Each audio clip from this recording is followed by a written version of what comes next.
말씀은 구약성경 민수기 22장 21절에서 35절까지의 말씀을 제가 봉독하도록 하겠습니다.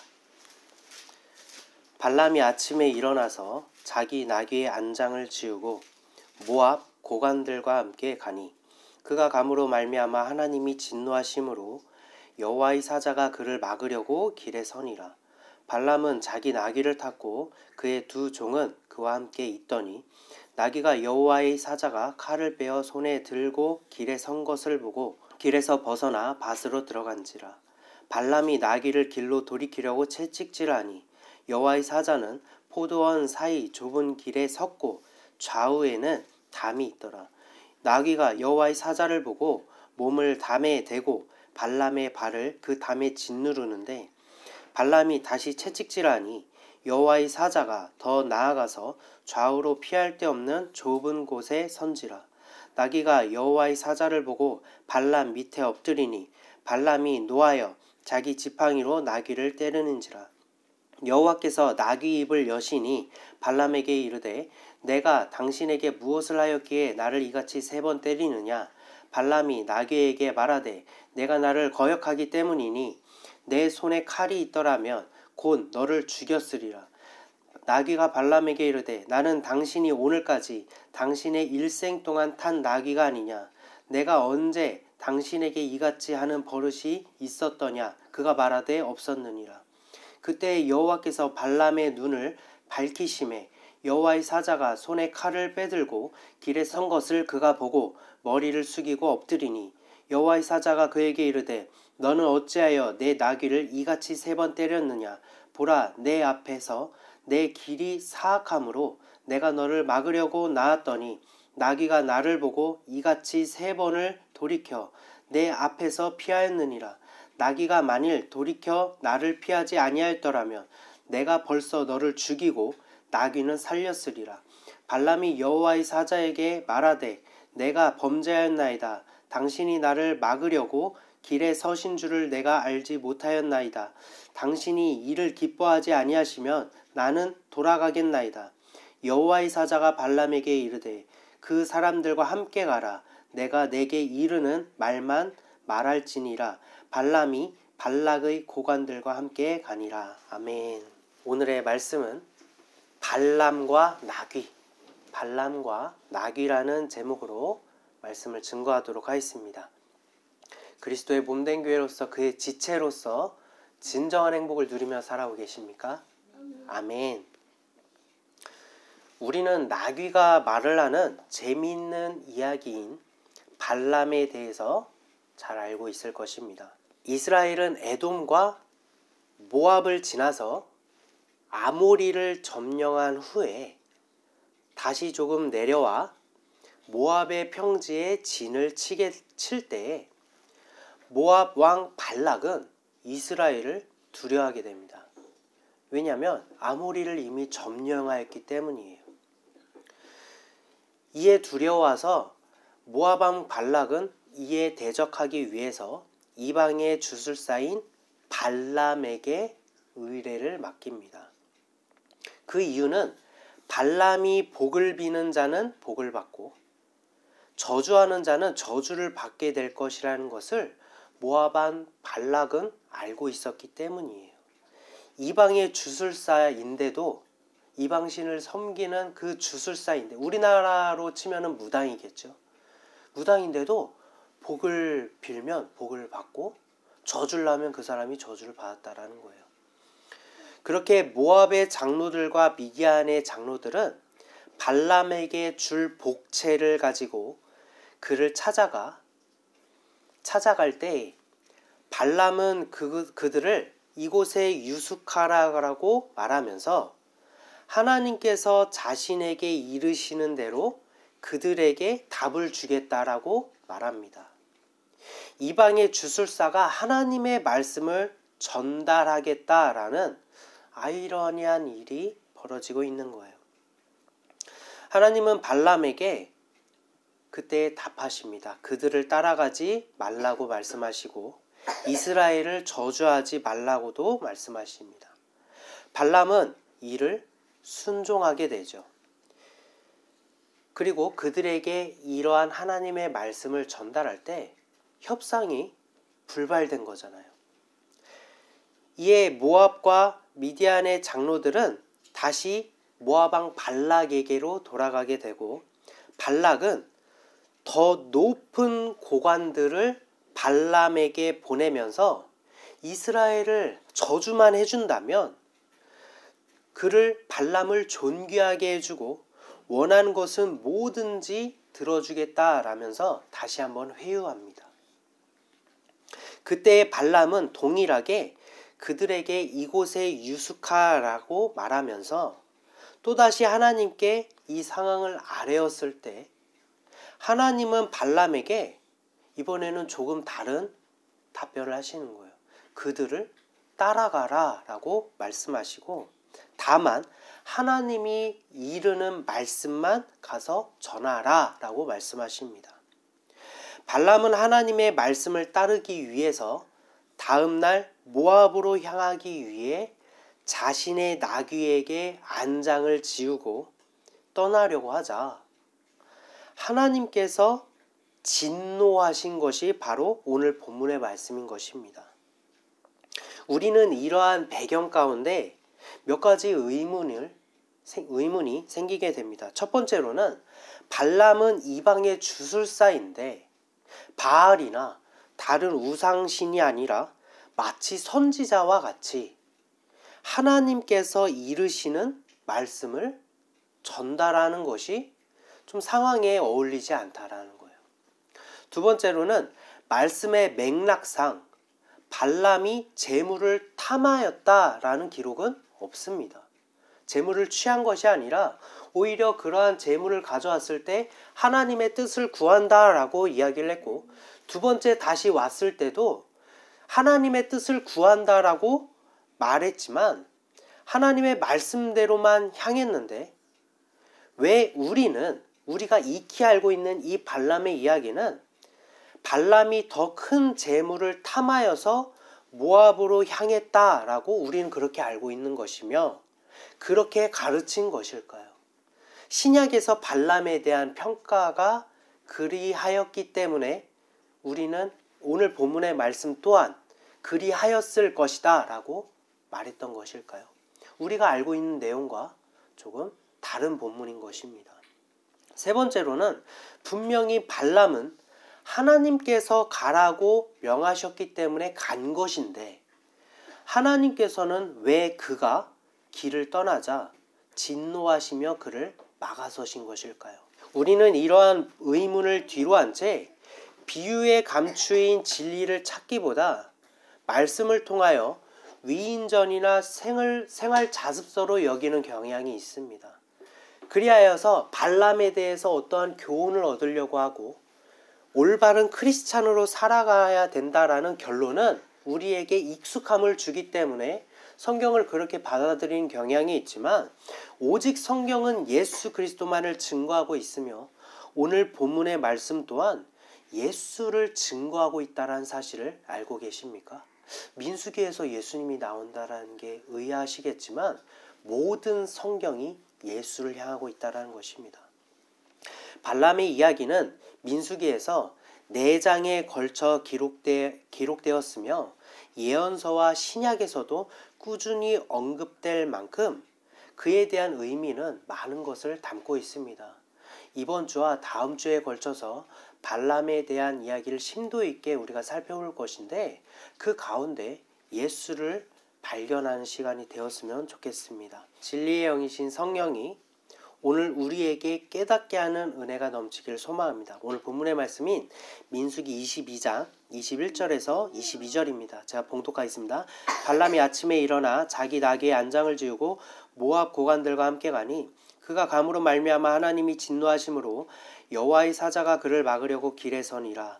발람은 자기 나귀를 탔고 그의 두 종은 그와 함께 있더니, 발람은 성경의 인물들과 대조적인 모습이 몇 가지가 있습니다. 그 중에 하나는 모압 왕 발락의 말을 떠올려 보면 발람은 어떤 사람이라고 했죠? 자신이 축복하는 자는 복을 받고 자신이 저주하는 자는 저주를 받게 된다라고 말하고 있습니다.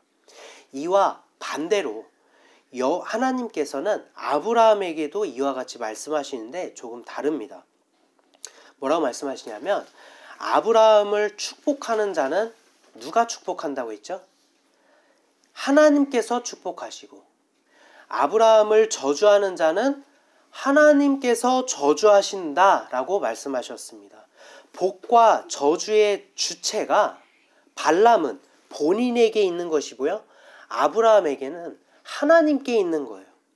이와 같은 맥락으로 발람은 축복과 저주의 여부가 본인에게 있다고 스스로 높인 채 하며 스스로 높인 자가 되어서 모압의 구원자가 되기 위해서, 왜냐하면 모압이 지금 두려움에 떨고 있으니 모압의 구원자가 되기 위해서 자신의 나귀를 타고 모압으로 향하는 거예요. 마찬가지로 예수님 또한 이스라엘을 구원하시기 위하여 예루살렘을 향하실 때 무엇을 타고 입성하셨죠? 나귀를 타고 입성하셨지만 예수님은 그곳에서 우리를 위해 희생하시기 위한 발걸음이었죠. 구원자였지만 발람은 으쓱하여 간 것이고, 예수님은 그곳에 구원자로 가셨지만 어떻게 가셨어요? 희생하시기 위해 가셨다라는 거예요. 즉 발람은 스스로 높은 채 하며 지배자를 자처하는 자라는 것을 의미하는 것입니다. 그래서 요한계시록에서 발람을 언급할 때 니골라당으로 오역하였지만 원래는 니콜라파입니다. 니콜라파가 바로 니카오의 지배하다와 라오스의 사람들, 즉 지배하는 사람들로 언급된 거예요. 그래서 발람의 교훈이라는 것이 지배하는 사람들, 스스로 높은 채 하는 사람들을 예수님께서 미워하신다라고 말씀하시는 것입니다. 신약에 와서 그런 자들은 어떤 사람들이죠? 바리새인들이잖아요. 긴 옷을 입고 스스로 높은 채 하며 으쓱하며 그런 자들을 예수님께서 미워하시는 것, 그것이 발람의 교훈인 것입니다.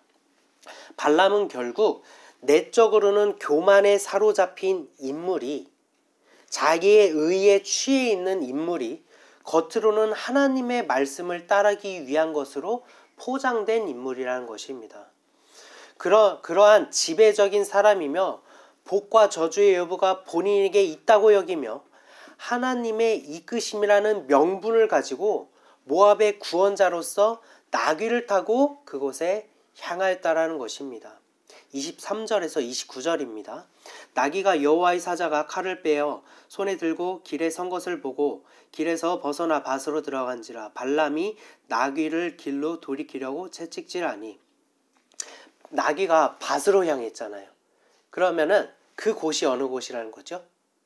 밭의 길이었다라는 것입니다. 여호와의 사자는 포도원 사이 좁은 길에 섰고 좌우에는 담이 있더라. 이 역시 지금 어느 길에 있다는 거예요? 포도원의 길에 있다라는 거예요. 나귀가 여호와의 사자를 보고 몸을 담에 대고 발람의 발을 그 담에 짓누름에 발람이 다시 채찍질하니 여호와의 사자가 더 나아가서 좌우로 피할 데 없는 좁은 곳에 선지라. 나귀가 여호와의 사자를 보고 발람 밑에 엎드리니 발람이 노하여 자기 지팡이로 나귀를 때리는지라. 여호와께서 나귀 입을 여시니 발람에게 이르되 내가 당신에게 무엇을 하였기에 나를 이같이 3번 때리느냐. 발람이 나귀에게 말하되 내가 나를 거역하기 때문이니 내 손에 칼이 있었더라면 곧 너를 죽였으리라. 그러나 발람은 나귀 따위가 한낱 짐승인 나귀 따위가 자신의 통제를 따르지 않고 거역하며 모압인들 앞에서, 지금 고관들이 왔잖아요. 고관들과 함께 모압으로 향하는 길에 망신을 당하게 되는 것이죠. 우리는 이 본문이 상징하는 바가 무엇인지 알기 위해서 먼저 살펴볼 곳이 있습니다. 민수기 21장 21절에서 22절입니다. 이스라엘이 아모리 왕 시온에게 사신을 보내어 이르되 우리에게 당신의 땅을 지나가게 하소서. 우리가 밭에든지 포도원에든지 들어가지 아니하며 우물물도 마시지 아니하고 당신의 지경에서 다 나가기까지 왕의 큰 길로만 지나가리이다 하나. 모세는 에돔을 지날 때 그리고 아모리를 지날 때에도 그 나라에 사신을 보내며 잘 지나갈 수 있도록 양해를 구합니다. 그때에 그곳에 밭과 포도원이나 우물가로 가지 않고 길로만 가겠다라고 말합니다. 모세가 이방 민족의 땅을 지날 때에 밭과 포도원이나 우물가에 가지 않겠다라고 말한 이유가 무엇일까요? 바로 이스라엘에게는 먹을 음식과 물을 하나님께서 주시기 때문이에요. 이스라엘은 하나님이 주시는 것만 먹고 하나님의 명하심에 따라 움직여야만 했습니다.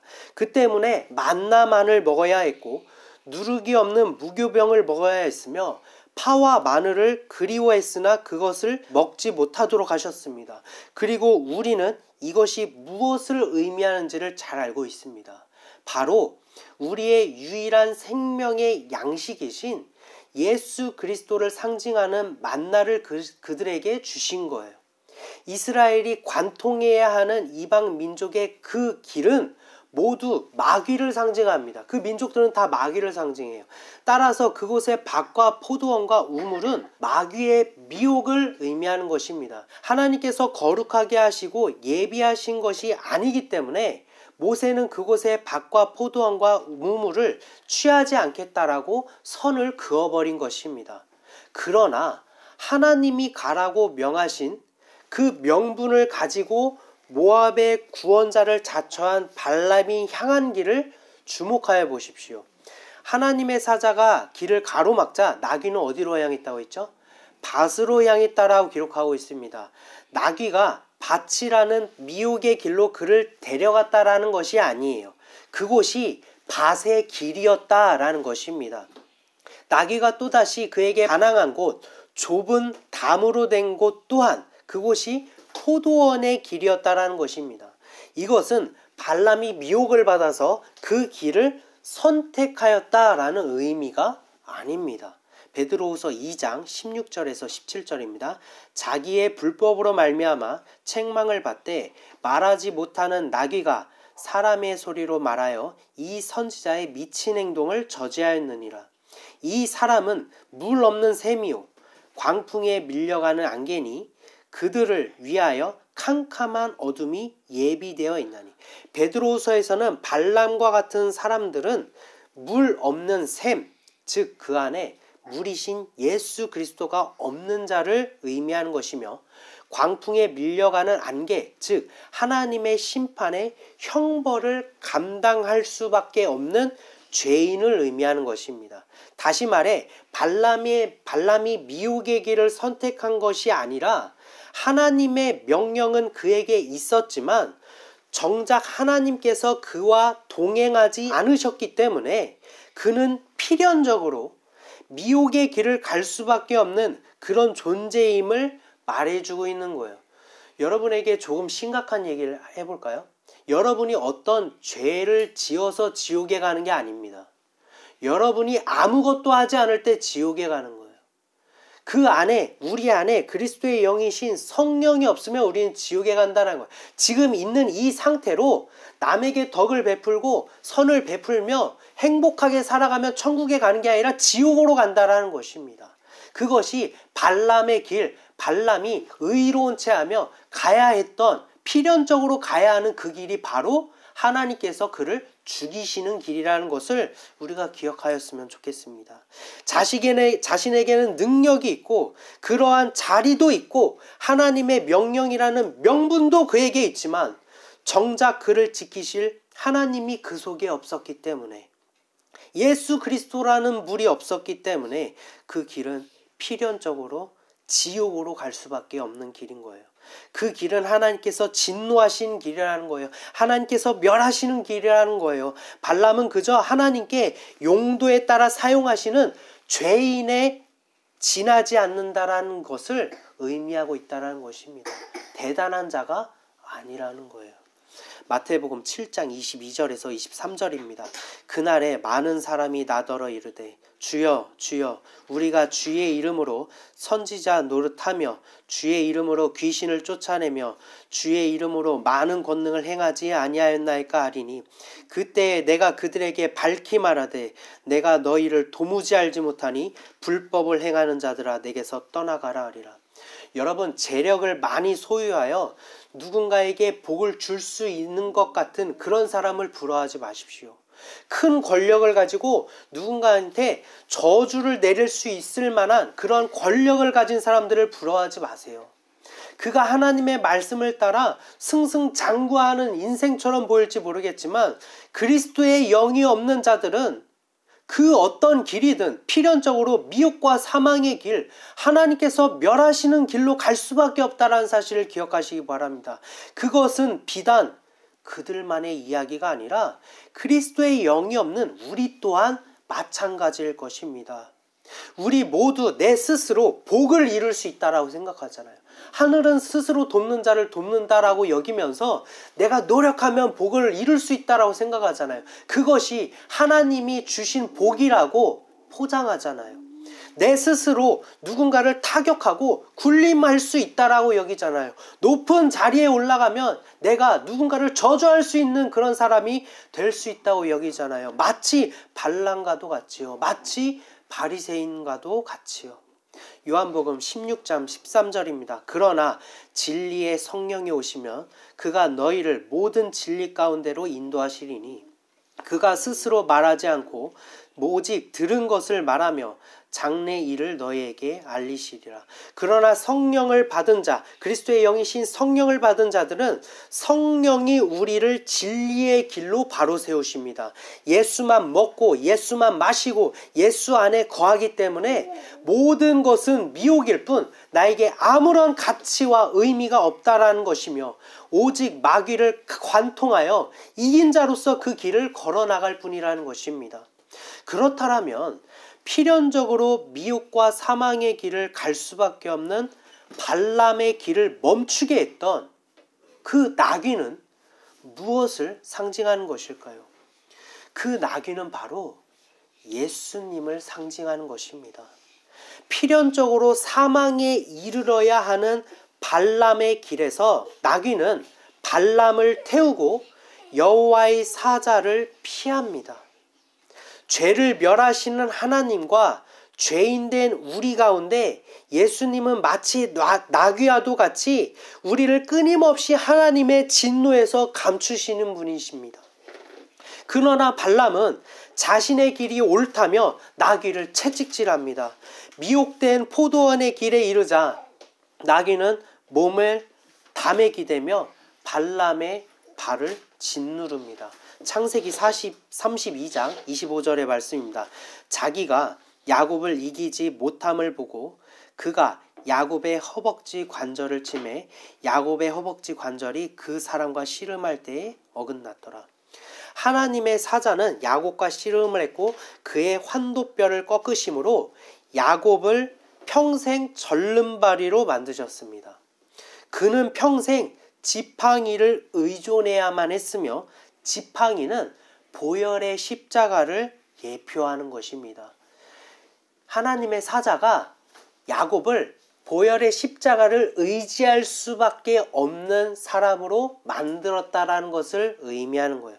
마찬가지로 그리스도로 예표된 나귀가 발람의 발을 짓누름으로 그가 미혹의 길이 아닌 십자가에 의존하게 하여서 구원에 이르게 하실 예수 그리스도의 구속사가 담겨져 있는 것입니다. 그러나 그때의 발람은 자신의 길이 옳다며 또다시 나귀를 채찍질합니다.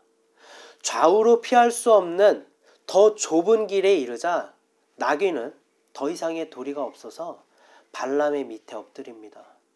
본문은 여호와의 사자가 무서워서 나귀가 자신이 살기 위해서 그러한 행동을 한 것처럼 묘사되었지만 이 또한 자신이 태운 발람, 즉 죄인을 죄 가운데로 건지시려는 예수 그리스도를 의미하는 거예요. 그 발에 엎드렸다는 것은 그를 위해서 대신 죽으실 것이라는 것을 예표하고 있는 것입니다.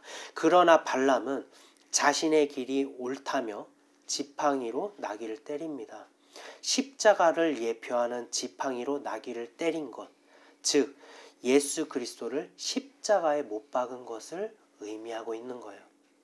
이후 발람은 영안이 열려 여호와의 사자의 말씀을 듣게 됩니다. 32절, 33절 제가 봉독하겠습니다. 여호와의 사자가 그에게 이르되 너는 어찌하여 내 나귀를 이같이 3번 때렸느냐. 보라, 내 앞에서 내 길이 사악함으로 내가 너를 막으려고 나왔더니 나귀가 나를 보고 이같이 3번을 돌이켜 내 앞에서 피하였느니라. 나귀가 만일 돌이켜 나를 피하지 아니하였더라면 내가 벌써 너를 죽이고 어떻게 한대요? 나귀는 살렸으리라. 여호와의 사자는 발람이 가려고 했던 그 길은 사악한 길이라고 말합니다. 그리고 33절을 통해서 나귀가 그 길을 피하지 아니하였더라면 발람은 벌써 죽고 나귀만 살렸을 것이라고 말합니다. 사악한 길이기 때문에 누구든 갈 수 없다면 나귀조차 죽어야 했지만 발람은 죽고 나귀는 살렸을 것이라고 말한 것은 무슨 의미가 있을까요? 그것은 예수님은 죄가 없으신 분이라는 것을 의미하는 것입니다. 조금 더 구체적으로 설명하자면 이 길은 사악한 길, 발람은 나쁜 길로 갈 수밖에 없는 필연적인 존재라는 거예요. 그래서 죄를 멸하시는 하나님께 죽임을 당해야 되는 것이 운명이라는 것입니다. 하지만 예수님은 죄가 없으시기 때문에 그 길이 살리는 길이라는 거예요. 예수님께는 죄가 없으시기 때문에 하나님께서는 죄가 없는 자를 죽이시지 아니하시잖아요. 그렇기 때문에 나귀는 살릴 것이다 라고 말씀하신 것입니다. 이 부분을 우리가 잘 생각해 보았으면 좋겠어요. 우리는 일생을 살아가면서 죄를 스스로 규정하는 습관들이 있습니다. 술을 마시는 것은 죄야, 담배를 피는 것은 죄야. 우리는 일상의 이러한 잘못된 습관들을 죄로 규정하면서 나 잘한 것 하나도 없어요. 생각해보니 내가 누구한테 이렇게 의도치 않게 피해를 주고 이런 죄를 빠졌으니 나는 죄인이라고 고백하는 거예요 라면서 마치 솔직하게 자신을 겸손하게 낮추면 하나님께서 기뻐하실 것이라고 착각합니다. 너 겸손하게 얘기했구나. 너 그래도 자신을 떳떳하게 이렇게 얘기하지 않고 자신을 낮춰서 죄인이라고 얘기하는구나. 너 좀 인성이 괜찮은 사람이구나. 이러면서 하나님이 인정하실 거라고 생각하지만 그것은 착각입니다. 성경은 오직 예수를 믿지 않는 죄 하나뿐입니다. 이 한 가지만을 증거하고 있어요. 일상의 잘못된 모습들은 내가 육신이라는 죄악에 있어서 죄를 답습하려는 습관과 죄성으로 지는 그 행위로 그 결을 뻗어나가려는 행위일 뿐이지 그러한 요소들이 나를 죄인으로 규정 짓는다라면 우리가 그것을 인정하고 죄인인 요소들을 하나하나 없애 나간다라면 우리는 나를 구원하신 십자가의 그 위대한 능력을 오히려 모독하는 거예요. 예수님께 나를 위해 십자가를 지심으로 그것을 믿을 때 내 모든 죄는 사해진다라니까요. 죄를 이기는 방법은 내가 이기는 것이 아니라 죄악을 이기신 예수를 내 안에 담아야 된다는 거예요. 그게 우리가 마귀를 이기는 방법입니다. 우리는 그 어떤 노력을 할지라도 이 육신 가운데 거하는 한 정죄되어질 수밖에 없다라는 것을 발람과 같이 평가되어질 수밖에 없다라는 것을 기억하시기 바랍니다. 발람은 예수로 상징된 나귀와 함께 동행한 것이 아니에요. 예수로 상징된 나귀 위에 올라타서 자신을 스스로 높인 채 하는 사람이었기 때문에 그가 정죄되어 죽을 수밖에 없다는 것을 본문은 말해주고 있는 거예요. 예수 위에 자기가 군림해서 더 옳다는 거예요. 내 삶이 사람들이 나를 향한 입지가 내 능력이 탁월하다 하면서 예수 위에 올라타고 있는 발람의 모습이 우리의 모습과 저는 끊임없이 이 일관된 진리를 증거하고 있습니다. 시내가 얼마나 악해졌는지 교회가 얼마나 악해졌는지, 우리의 착한 행동, 우리의 선한 행동, 우리의 의로 똘똘 뭉쳐서 바리새인과 같은 일을 답습하고 있다는 거예요. 그러한 가르침을 굉장히 익숙하게 여기고 있다는 것입니다. 우리는 못 이긴다니까요. 이 육신은 결국 실패한다니까요. 우리의 출신은 본래 버려진 돌 감람나무인데 참 감람나무에 접붙임 되었다라고 해서 우리가 참 감람나무가 된 것이 아닙니다. 그 진액으로 참 감람나무처럼 살아가는 거예요. 내가 열매를 맺는 게 아니라 그 진액이 열매를 맺게 하는 거예요. 나는 그저 아무런 저항 없이 그가 행하실 일을, 그 진액을 나에게로 흘러가게 하는 순종만 있을 뿐, 나 같은 죄인도 그러한 열매를 맺게 하심에 감사하며 살아가는 것이 우리 믿는 자들의 본분이라는 것입니다. 이러한 복음을 증거하는 것을 굉장히 불쾌하게 여기고 싫어하는 모습들을 많이 바라보게 됩니다. 그러면 행함이 없으면 죽은 믿음이라고 했는데 그럼 마음대로 해도 된다라는 거예요? 이렇게 극단적으로 생각하시는 분이 있지만, 나 같은 죄인도 살리신 십자가 앞에서 제가 어찌 다른 것을 증거할 수 있겠습니까? 성경의 모든 언약을 나에게 성취하시는 그 성령이 나에게 이 모든 것을 행하신 거예요. 성령이 행하심이에요. 성령의 행함이 없는 믿음이 죽은 믿음이라는 거예요. 성령의 행하심으로 믿고 구원에 이르게 하신다라는 것을 우리는 부정해서는 안 됩니다. 하나님의 명령을 들었다라면서 으쓱하고 교만하며 정작 예수님 머리 꼭대기에 앉아 예수님을 자신의 낙이 취급하고 필요에 따라 예수님을 사용하며 안장을 지우고 그 위에 올라타면서 자신의 길이 옳다고 여기는 발람이 바로 우리라는 사실을 기억하시기 바랍니다. 나를 죄악에서 멀리 하시고 나를 살리신 나귀가 되신 예수님을 우리는 잊고 살면 안 되는 것입니다. 그 예수님은 어떤 분이십니까? 우리는 다 양 같아서 그릇 행하며 갓길 제 길로 갈 때 자신이 옳다고 여기며 예수님을 채찍질하며 그 길로 가려고 할 때 하나님께서는 우리의 모든 죄를 예수님께 감당하게 하셨습니다. 그는 하나님이시지만 우리는 그를 낙이 취급하고 그를 채찍질하고 지팡이로 때리는 십자가에 매달았지만 그는 곤욕을 당하며 괴로울 때에도 입을 열지 아니하시고 마치 도수장에 끌려나가는 어린 양같이 털 깎는 자 앞에서 잠잠한 양같이 우리를 위하여 하나님의 모든 진노를 받아 온몸이 찢기고 물과 피를 쏟으셨습니다. 누구 때문에요? 바로 저와 여러분 때문에요. 우리는 그가 형벌을 받아 마땅하다며 여전히 우리의 삶은 예수님을 낙이 취급하고 내가 타고 다니는 낙이 취급하고 조롱하고 멸시하며 돌 던지고 침뱉지만 예수님은 우리를 사랑하시되 끝까지 사랑하셨습니다. 십자가의 구원은 그가 형벌을 감당한 것처럼 보이나 가장 위대하고 놀라운 일이라는 사실을 기억하시기 바랍니다. 이는 우리로 도무지 대적할 수 없는 마귀를 심판하신 일이며 그 십자가의 사건은 우리로 도무지 이룰 수 없는 구원에 대한 길을 열어주신 것입니다.